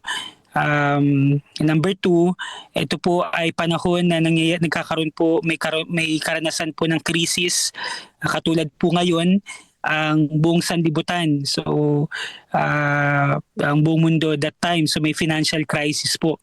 And then pag binasa niyo po yung buong letter, kasi dito po sa part po na to hindi po binanggit, pero pag binasa niyo po yung buong letter, may binabanggit po doon na yung mga pastors, mga ministro po sa Australia ay sabihin po natin hindi ganoon naging dedikado o hindi sila naging committed sa pagtuturo po patungkol po sa tithes, no.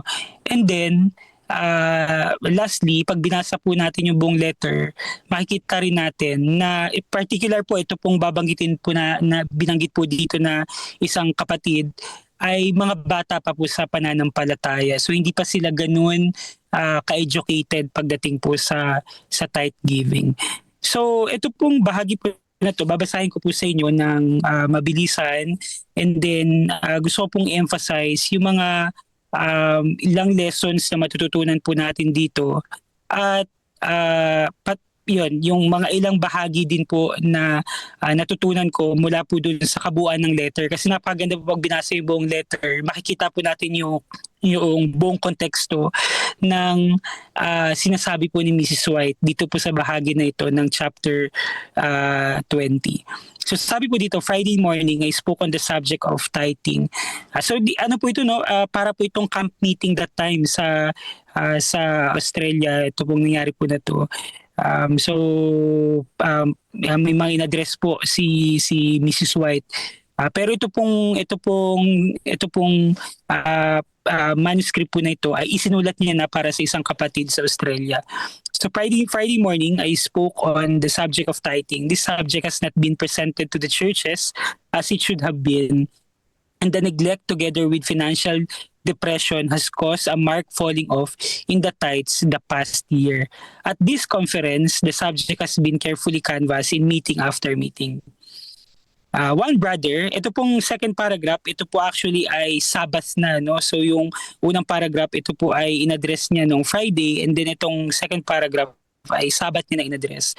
One brother, a noble-looking man, a delegate from Tasmania, came to me and said, I am glad I heard you speak today upon tithing. Ang pangalan po nito ay si Rogers, at sila pong mag-asawa ay dati pong Seventh-day Baptist, and hindi po nila alam, wala po silang idea patungkol po sa tithing. Kaya sabi po nitong si Rogers na to kay Mrs. White, I am glad I heard you speak today upon tithing. I did not know it was so important a matter.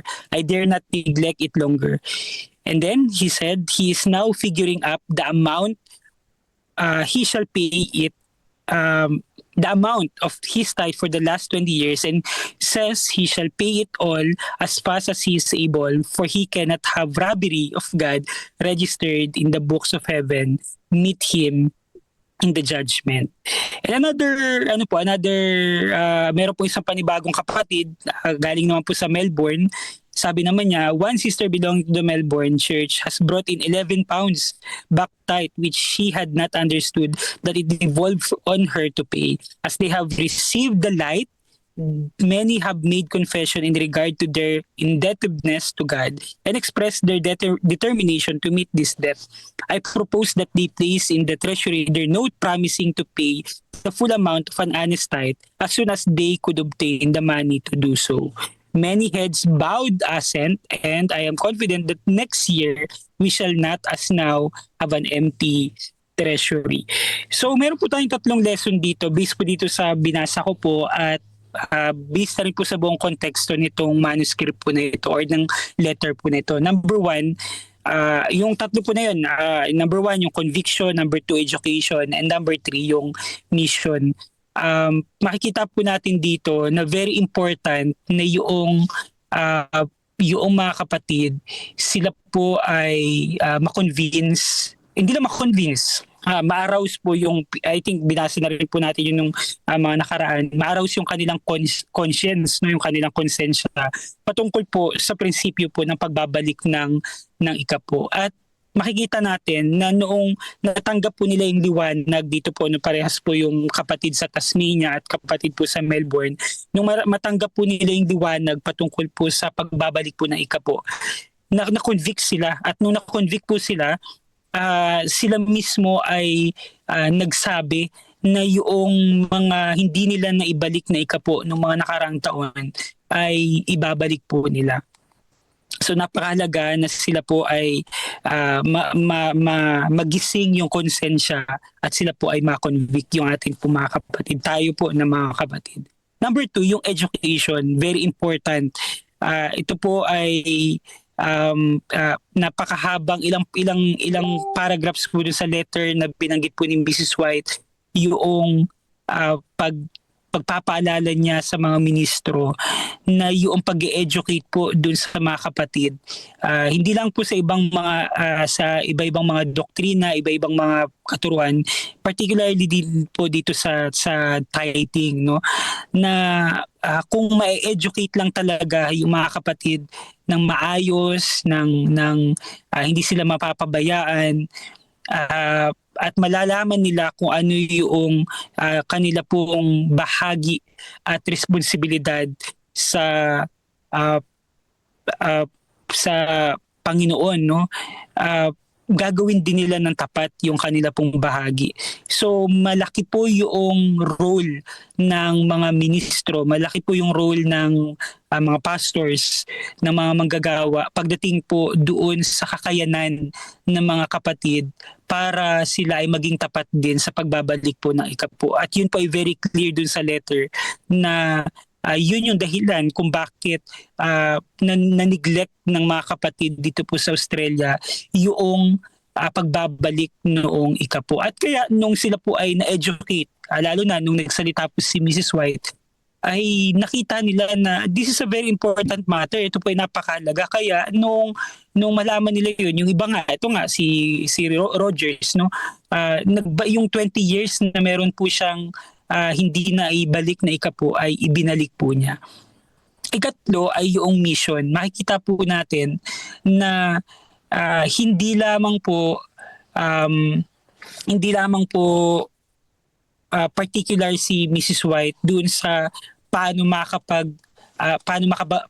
magbabalik yung mga kapatid ng kanila pong ikapo, paano sila ma-educate, kundi malaman po nila na ito po ay nasa konteksto ng mas malaking bahagi, which is yung mission, no? So yung itinuturo po ni Mrs. White ay hindi yung pag-iipon ng kaperahan para po sa ating institution, yung tinatawag na institutional wealth, kundi ito po ay para po doon sa progress at para po sa paglago at paglawig pa ng gawain ng Panginoon. So ang pinaka goal at the end ay para hindi mapabayaan yung misyon ng Panginoon. Especially po sa Australia nung panahon na ito na nag-uumpisa pa lang yung gawain. Kaya nabanggit niya doon sa dulo, di ba? Nabanggit niya sa dulo na dahil ngayon magbabalik na yung mga kapatid ng mga ikapo nila na hindi sila nakapagbalik ng mga nakaraang taon, at lahat ng mga ipon na ito ay magkakaroon na ng kaperahan ang kaban, no, ng gawain ng Panginoon na nung nakaraang taon, sabi niya, ay wala pa. So mga kapatid, makikita po natin dito na yung neglect sa part ng mga kapatid sa Australia, o maaring marami po sa atin pong mga kapatiran na hindi nakakapagbalik ng kanilang ikapo. Maaring marami po sa kanila ay hindi lang dahil sila po ay hindi convicted, o maaring hindi lang dahil hindi po sila tapat. Baka maaari pong yung iba po sa atin po mga kapatiran, o maaring iba po sa atin po mga kakilala ay dahil hindi po educated, dahil hindi po uninformed po sila pagdating po doon sa pagbabalik. Hindi naman talaga dahil sila ay rebellious katulad po ng mga kapatid na ito sa Australia. So very important na patuloy pong ma-educate yung atin po mga kapatid, ma-educate yung atin po mga kasama pagdating po sa pagbabalik po ng ikapo. At pangalawa, mahalaga po na ma-emphasize na ang lahat po ng ito ay may kinalaman sa pagpapalawig din at pagpapatapos po ng misyon na ipinagkatiwala sa atin ng Panginoon. So again, ang lesson po ay number 1, conviction. May bigyan natin ng liwanag yung mga kapatiran patungkol po sa pagbabalik na ikapo, at kapag sila po ay nabigyan ng liwanag, sila yung kanilang konsensya ay magigising at makukonvict. Number 2, education.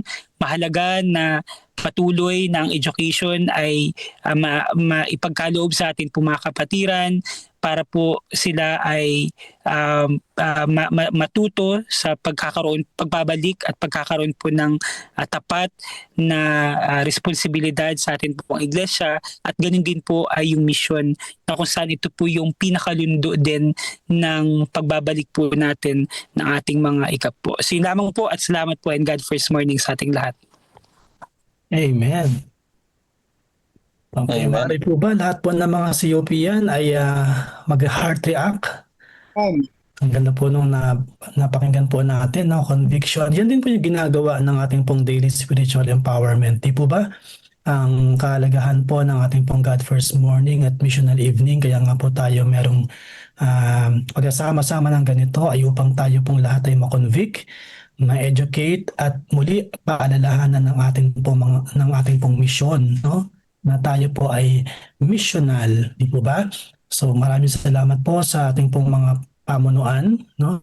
Sa pangunguna po ng ating pong gwapong presidente, Pastor Jerry Estabilio, at lahat po ng mga directors na palagi po tayong pinapaalalahanan na tayo po ay maging katiwalang tapat, ating pong ibalik ang ating pong mga ikapo at magbigay po ng ating pong mga handog. Yan, para hindi na po natin maranasan ito. Naranasan nyo na po ba ito na tayo po ay magbigay ng promissory note? Ayan. So hindi naman po tayo nasa war zone or nakakaranas ng giyera, wala na rin pong pandemic, di po ba? So wala nang chance or pagkakataon na tayo po ay magba-backtight pa, no? So pinapanawagan nga po tayo na yung timing ay atin pong palaging ibalik at ibigay ang ating pong mga ikapot, mga handog. Kasi kapag nag-accumulate na po yan at dumami, kaya po na sinabi po sa atin nung nakaraang araw, ay mahirap na po para sa atin na atin pong ibalik yan. At pagka minsan nga po ay nabubulok pa, ano po ba? Narinig po natin yung mga kwentong ganun. So, meron po ba na nais na magbigay na kanya pong response, or naranasan nyo na po ba ito na tayo po ay nakapag-ipon ng back-tithe, at paano nyo po ito sinolve or ibinalik, no? Kasi yung sa atin pong nabasa ay payment by note, no? Sa atin po ngayon wala na kasing gumagamit ng promissory note, no? Itong panahon po kasi nila ay noon pa ito at tinatanggap pa yung promissory note, no? At saka huli-huli yan ay binabalik po nila yung mga naipon. So meron po bang nakapagawanan po ng ganito? At sana naman po ay hindi na ito nangyayari sa ating pong kapanahunan ngayon.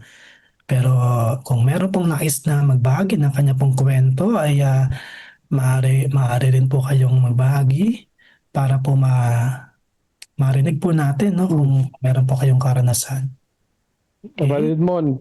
Oh, go ahead po. Morning po ulit. Sige po. Maraming salamat po, Pastor Doms, sa paalala na ako actually dati po inaamin ko na ako po ay nakagawa niyan ng bagay na yan, mga kapatid. No, actually, first 5 years sa aking pananampalataya. Kasi ako ay na-convert 2010, mga kapatid. Talagang struggle po yan sa akin, mga kapatid, dati. Yung pagbibigay ng ikapo at handog. Kasi po bilang bagong mananampalataya, inaamin ko po yan na hindi naman masyado pong na-elaborate sa amin yung about tithing and offering, mga kapatid. Kasi ang tinuro lang naman sa amin po the time, yung creation hanggang Sabat, tapos 28 fundamental beliefs nga, mga kapatid. Actually, hindi ko po yan napag-aralan ng buo. nung na-convert na lang ako ng Adventist po, ako na ang nagsikap na pag-aralan yung 28 fundamental beliefs kung anong mayroon sa atin. Pero sa totoo mga kapatid, hindi ako na-orient about diyan sa tithing.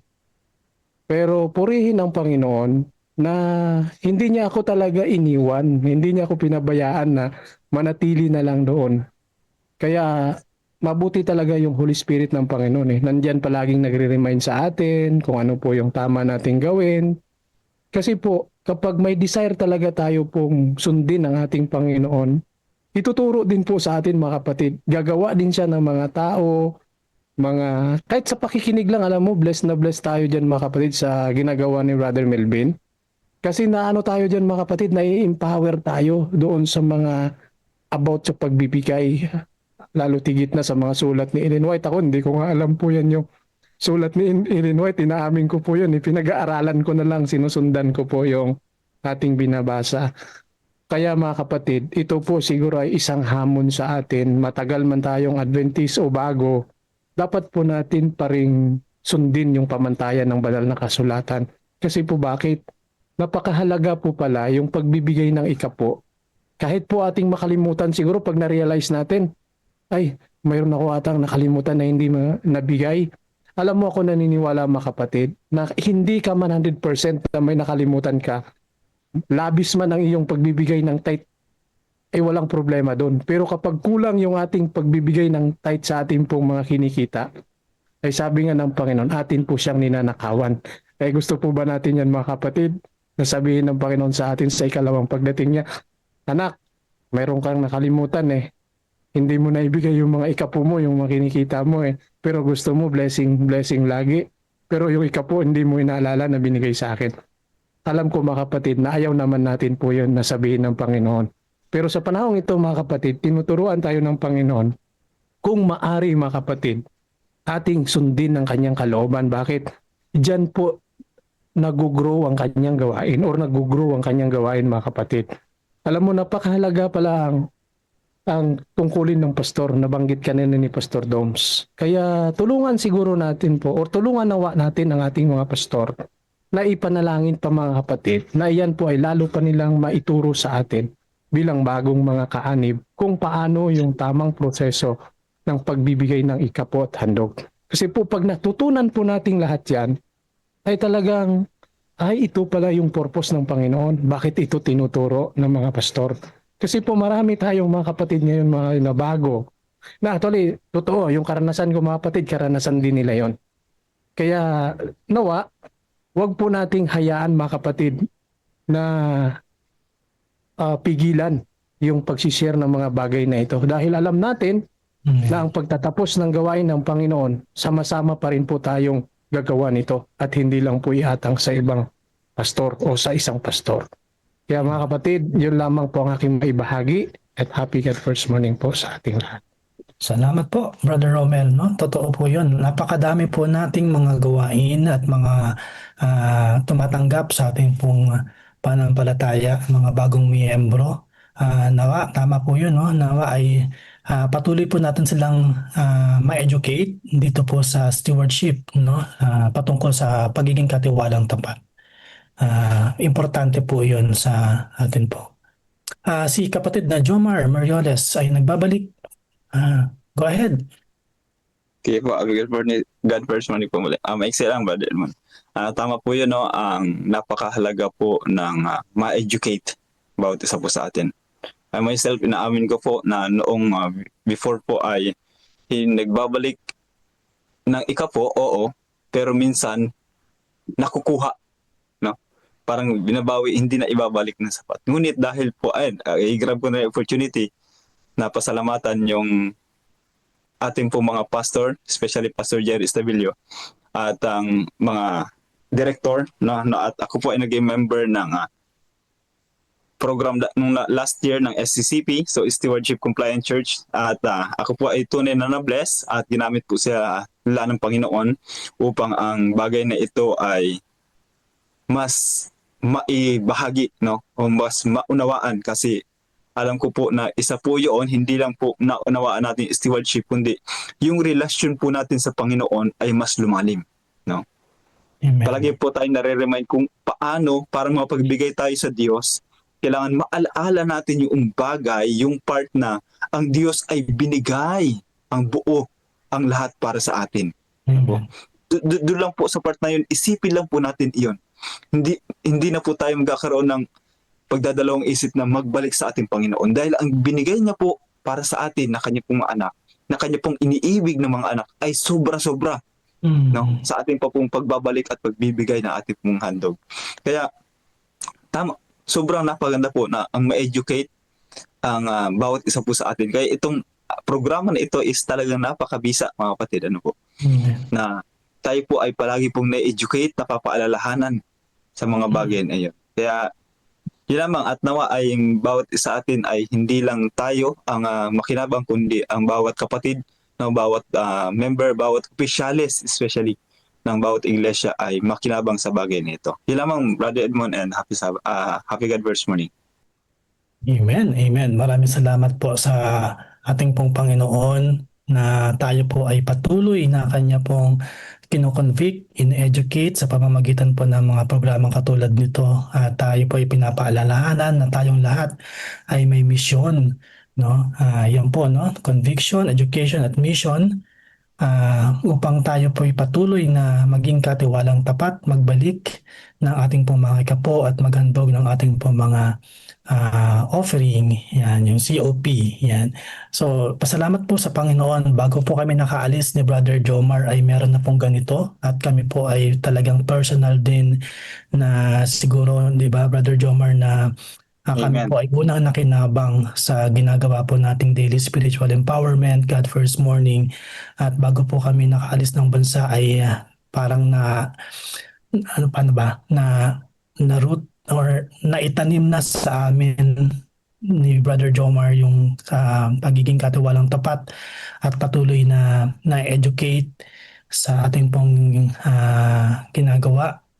Kaya naman po patuloy na napapasalamat kami sa Panginoon sa mga biyaya at mga pag-iingat na amin pong nararanasan habang po kami malayo sa amin pong mga pamilya at patuloy na nakakasama po kami dito sa ating pong ginagawang daily spiritual empowerment. Bagamat tayo po ay magkakalayo, ay nagiging daan po ito upang magsama-sama at patuloy na magpalakasan po sa ating pong pananampalataya.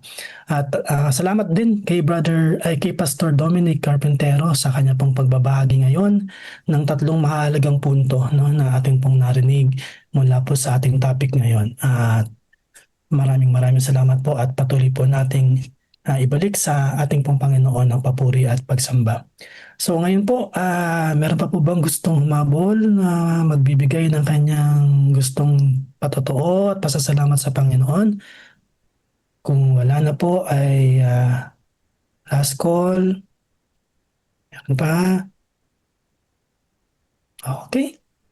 Marahil tayo po ay talagang nabusog, ano, at talagang na-blessed sa umagang ito mula po sa ating pong pakikinig, pagbabasa ng ating pong Bible reading sa Jesus Wins at ngayon din po sa Councils on Stewardship, Payment by Note. Ay naniniwala po ako na lahat po tayo ay patuloy na pinagpala at blessed sa umagang ito. Kanina po ay nakita ko si kapatid na Archie and Cherry Cabukos na nag-feed ng kalagayan ngayon sa Klaa.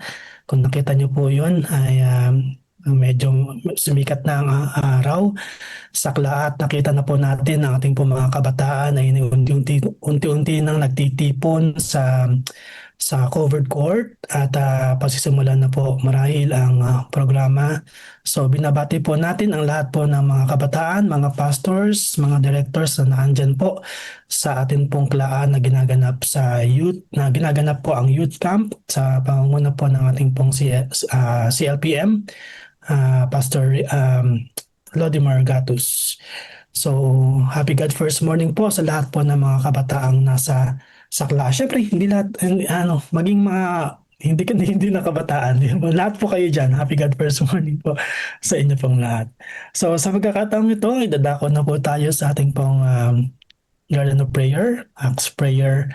muli ay ako po ay mananawagan. Gusto ko po kasi yung may volunteer, no? Na sino po ang nagnais na maglingkod. Pangunahan po tayong lahat sa adoration at confession at sa thanksgiving at supplication. Taas lang po ng kamay kung meron pong iba pa na gusto pong makilaho at sumama po sa atin na mangunguna po sa adoration confession. Dalawa lang po. Adoration at Ako po, confession. Brother Edmond. Okay. Laging ready. Si Brother Romel sa Adoration at Confession. Sino po ang gusto sa Thanksgiving at Supplication? Taas po ang kamay. Huwag na pong mahiya. Andyan na po yung ating pong listahan. Binahagi po ni Brother Melvin. Si Brother Melvin po ay aktibong taga-assist, no? Habang po tayo ay naririto sa harap. Siya po ay nasa likod at palagi ang handang nag-assist po sa atin. Okay? Sino po ang gustong manguna sa ating pang Thanksgiving at Supplication? Ayan na po, binahagi na po niya ang listahan. 5, Sa akin po. 4. Ayun po, Ma'am Ses. Salamat po sa pagtugon. Mga kapatid, tayo po'y maghanda na. Pangunahan po tayo ni Brother Romel Samiliano sa Adoration at Confession. Sa Thanksgiving naman po at Supplication ay si Ma'am Ses Castulo. Mga kapatid, tayo po ay sa pagkakataong ito ay maganda. Tayo po ay lalapit sa ating pong Panginoon sa pamamagitan ng panalangin. Magkakaroon po tayo ng ilang minutong pagkakataon sa ating pong silent prayer. Idulog po ang ating pong mga personal prayer petitions. At sa paghina po ng background music, papasok po si Brother Romel. Pangunahan po tayo sa Acts Prayer. Mga kapatid, tayo po ay manalangin.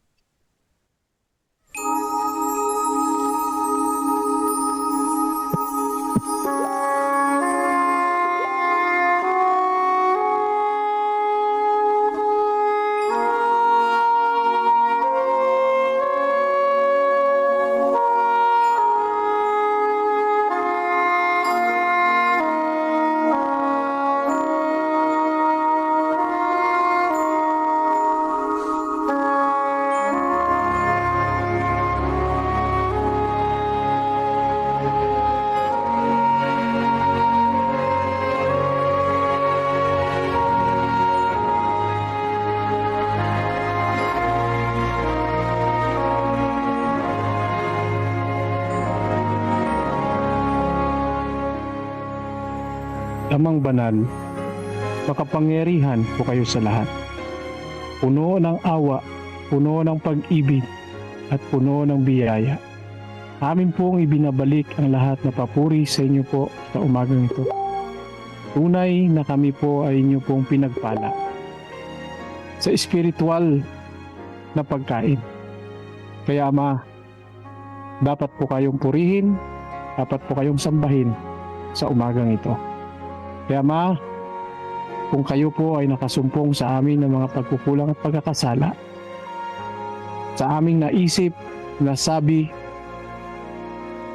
sa aming makinilos na hindi po kaya-aya sa inyong banal na harapan, maaari po ba Ama na inyo po kaming linisin at patawarin sa lahat ng mga bagay na ito. At ganoon din po kung ano man po ang mayroon sa aming mga puso na narito ngayon sa platform na ito, na hindi pa po namin nahingian ng tawad.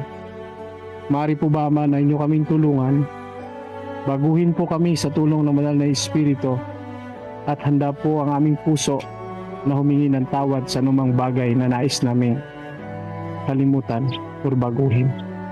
Ganoon din po Ama sa amin pong mga ginagawa sa araw-araw. Naway tulungan kami na patawarin kung ano man po ang aming nagagawa na hindi po kasangayon sa inyong kalooban.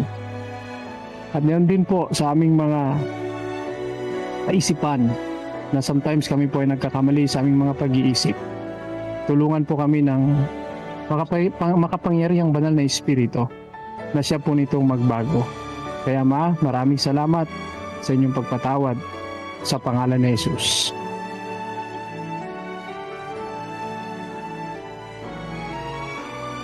Sa pagpapatuloy ko, Panginoon, sa kampo ng taong Salamat po sa pagpapalang araw-araw niyong ipinagkakalob sa amin at sa pagmamahal na patuloy namin nararamdaman araw-araw mula sa pagising namin sa umaga hanggang sa maghapon na naibibigay na nararanasan namin ang inyong paggabay. Panginoon, special po namin inalalapit ang pasasalamat na ito na dininig niyo po ang aming panalangin. Mula sa pagkakapasa ni Agatha Yudaya P. Bernardo sa kanyang international exam sa Amerika na Molecular Biology at sa lahat po ng nagdiriwang ng kaarawan ngayong araw na ito, isang pasasalamat po sapagkat sumapit muli ang kanilang kaarawan at pinagkalooban niyo po sila ng panibagong taon ng kanilang buhay. Yun din po ang pasasalamat namin na si Julian Kirsten Calixtro. Nagtapos po sa AUP sa kursong Special Needs Education.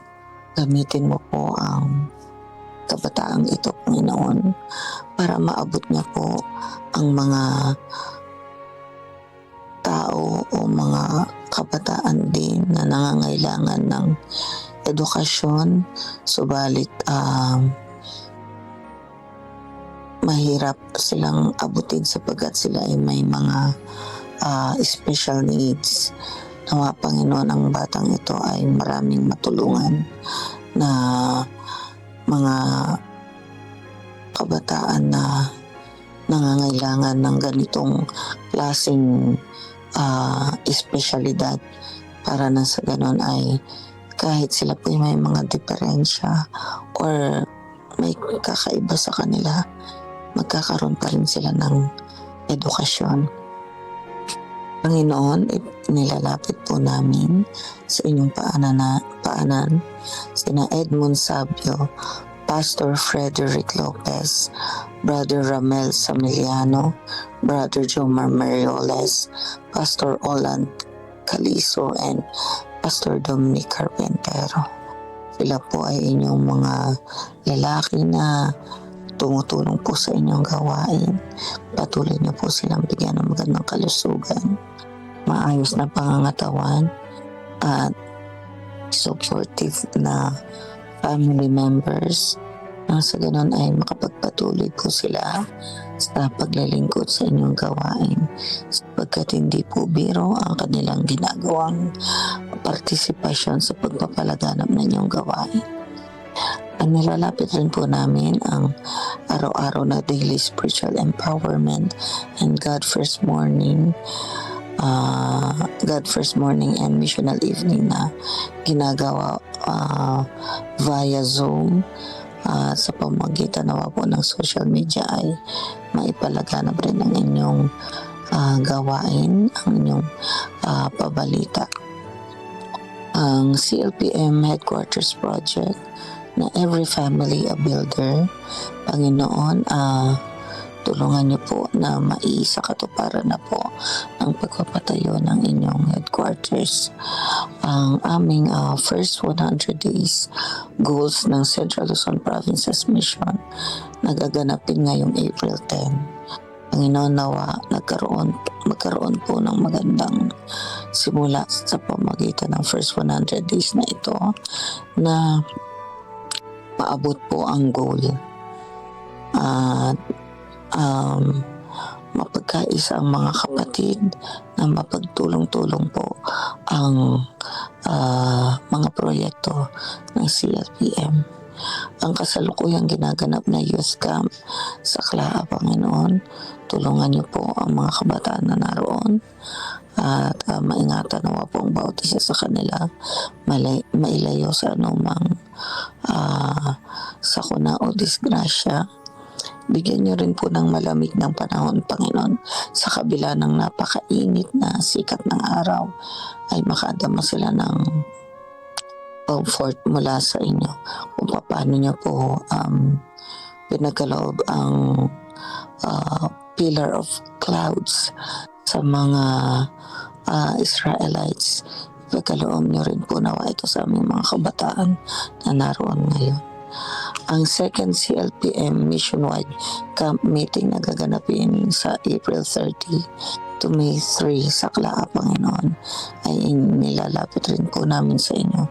Nawa ito ay maging pagpapala at karagdagan ng pananampalataya sa mga magsisipag-attend. Gayon din po ang Aguso Dike Satellite Meeting ngayong linggo na gaganapin April 4 to 11 sa Barangay Abindia, Tarlac City. Ang Grand Crusade ng San Antonio, Nueva Ecija ngayong April 10 to 18. Ang Umpukan Evangelism Crusade na gaganapin sa April 12 to 24 ay na speaker po si Pastor Joel Villartos. Nawa, Panginoon, ay marami pong kaluluwa ang maiakay sa inyong paanan. Ang medical mission sa April 26 sa Upig San Ildefonso at sa Hain Nueva Ecija. Nawa po, Panginoon, ay marami ang mapaglingkuran at makinabang dito. Ingatan niyo po ang mga doctors, nurses, and other staffs para marami po silang mapaglingkuran. At higit sa lahat po ay ang pangalan po ninyo ang mailuwalhati. Inilalapit rin po namin, Panginoon, ituloy sa inyo ang kalusugan at kagalingan ng mga sumusunod na mga kapatid. Si Yara, Lorraine A. Gakuma, Marlene Kibete, Baby Celestial AJ Villartos na isang bagong silang na bata, Vanji Espedido, Baby Elora Fia F. Yuko Ikwala na nakakonfide po ngayon, Gabriel Lee Ruales, Raylord Salvador, Aldrin Galang, Aaron Israel de la Peña, Raymond Jeronimo, Conching Carpio, Christy Cruz, Ana Rosas, Vivian Morante, Alvin Morante, Marcos Espiritu, Fred Maliazab, Windel Maliazab, Lola Mersing at sa kanyang full recovery, at si Len Cabantin, Cheribel Roldan, Pastor Claro Vicente, Helen Abayabay, Maria Nestle Tayag, Rudy Nieras, Jasmine Cayetano, Llewellyn Abbas, Jocelyn Carrera, Michelle Balili, Lily Silverio, Anthony de la Cruz, Elijah Manalos, Ben de la Cruz at Danilo Esguera. Panginoon, bilang aming pinakamalapit na mahusay na manggagamot, Panginoon, sa isang kumpas ng inyong kamay at paghaplos sa kanilang mga katawan, makakaramdam po sila ng kaginahawahan at pag manunumbalik ang kanilang kalakasan.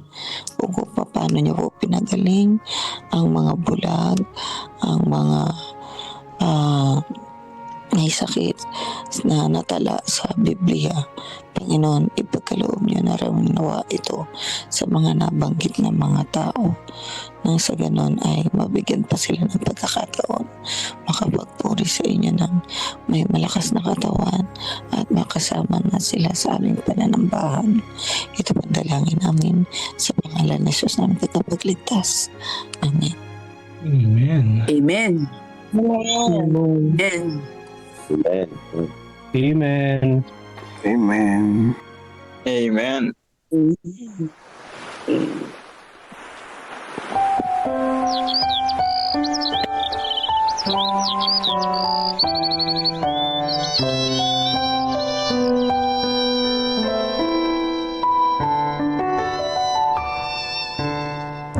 Kapag kay Kristo'y tayo'y magtatapat, sa lahat ng bagay magiging sapat.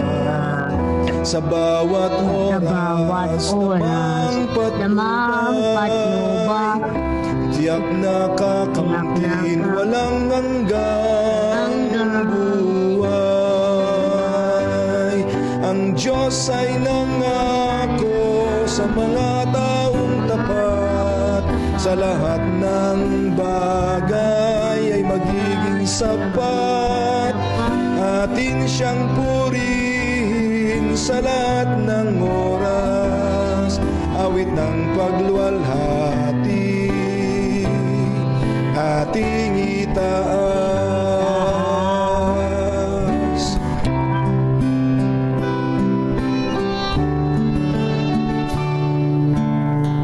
Si Kristo ang ating gawing Panginoon,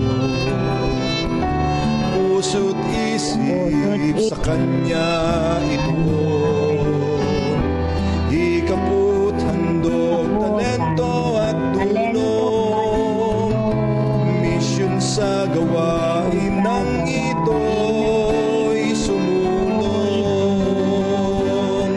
Ang Diyos ay nangako sa mga taong tapat, sa lahat ng bagay ay magiging sapat. Atin siyang purihin sa lahat ng oras, awit ng pagluwalhati ating itaas. Pagagaanin ating mga pasan, sa mga suliranin Kanyang tutulungan. Magtiwala tayo't Siya ang tawagan, tunay na ligaya ay makakamtan. Ang Diyos ay nangako sa mga taong tapat, sa lahat ng bagay ay magiging sapat. Ating siyang purihin sa lahat ng oras, awit ng pagluwalhati ating itaas. Papuri't walhati sa Kanya itaas.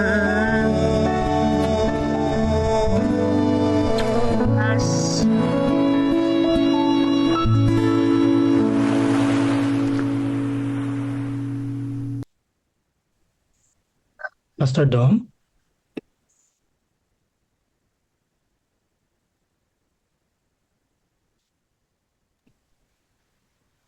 Okay, baka wala na po tayong connection kay Pastor Dom. Tayo po'y manalangin. Maraming salamat, Panginoon, sa napakagandang umagang ito. Patuloy po namin kayong pinapupurihan sa lahat po ng mga aral, mensahe, mga reflections, mga takeaways, mga testimonies na narinig po namin mula po kanina, at patuloy pong ito yung magiging inspirasyon at gabay po namin sa aming pong paghayo, sa aming pong paglilingkod habang po kami naghihintay sa ikalawang pagbabalik ng aming pong Panginoong Hesus.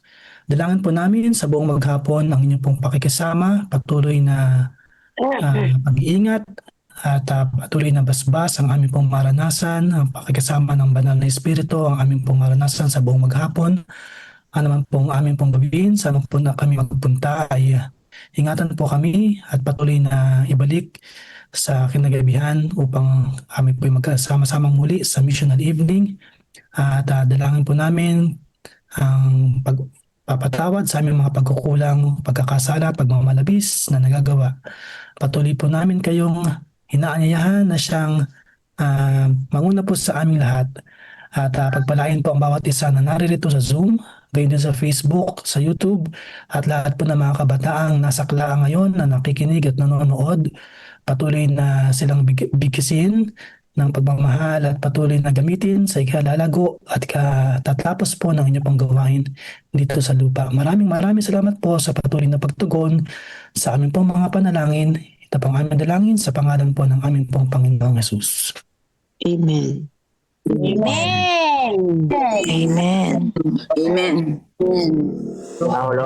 Our mission statement: make disciples of Jesus Christ who live as loving witnesses and proclaim to all people the everlasting gospel that will lead angels' messages in preparation for His soon return. Our method, guided by the Bible and the Holy Spirit, central to God's mission, pursue Christ-like living, communicating, discipling, preaching, teaching, and serving. I am vision. Every church a missional church. I am missional. I think, I talk, I act, I plan, I live to move forward God's mission. CLPM, we will go. Put God first, and you will never be last. Pastor June.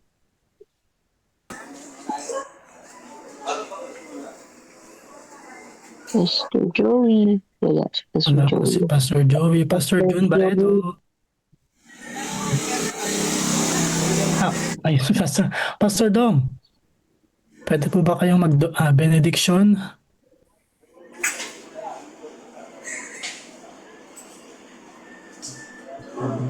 Kasi makakapit na po ng devotional dito sa klase. Okay. Sino pa po ang pastor? God bless po mga kapatid. Sino po ang pastor na kasama po? Sige. Okay, sige. Okay po. Kasi po, pastor po ang... God first morning. God first morning. Happy God first morning po. Happy God first morning. God first morning po. Happy God first morning po, Brother Edmond. Happy God first morning. Good morning po, Ma'am Peli. Good morning po, Ma'am Peli. Morning po. Good morning, Ate Nene. Sa inyo. Morning po. Good morning po, Ma'am. Good morning po sa mga pupuntahan. Good morning po, Ma'am Peli. Morning po. Brother Sunny, good morning. Good morning, Sister Emma. Hi, Ma'am Cha.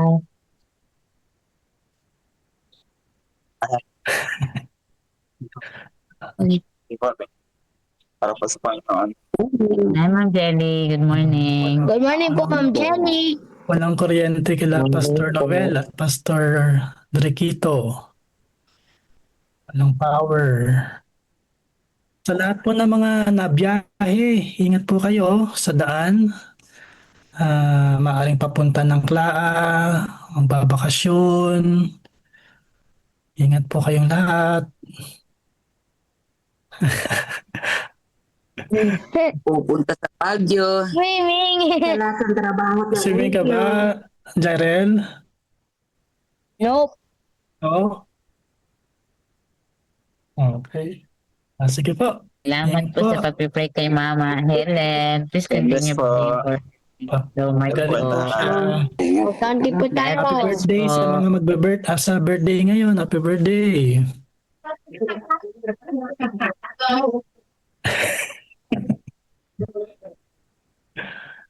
Ayan. Sa YouTube, YouTube, tsaka Facebook. Good morning. Hello po. Good morning po. Happy morning. Ayan. Amen. Salamat po sa lahat ng nakasama po natin. Jarel, bilang ka na. Kahit po tayo. 5, Good morning, Four. Sister Maricar. 3, 2, 1. Bye. Bye-bye. Bye. Bye-bye,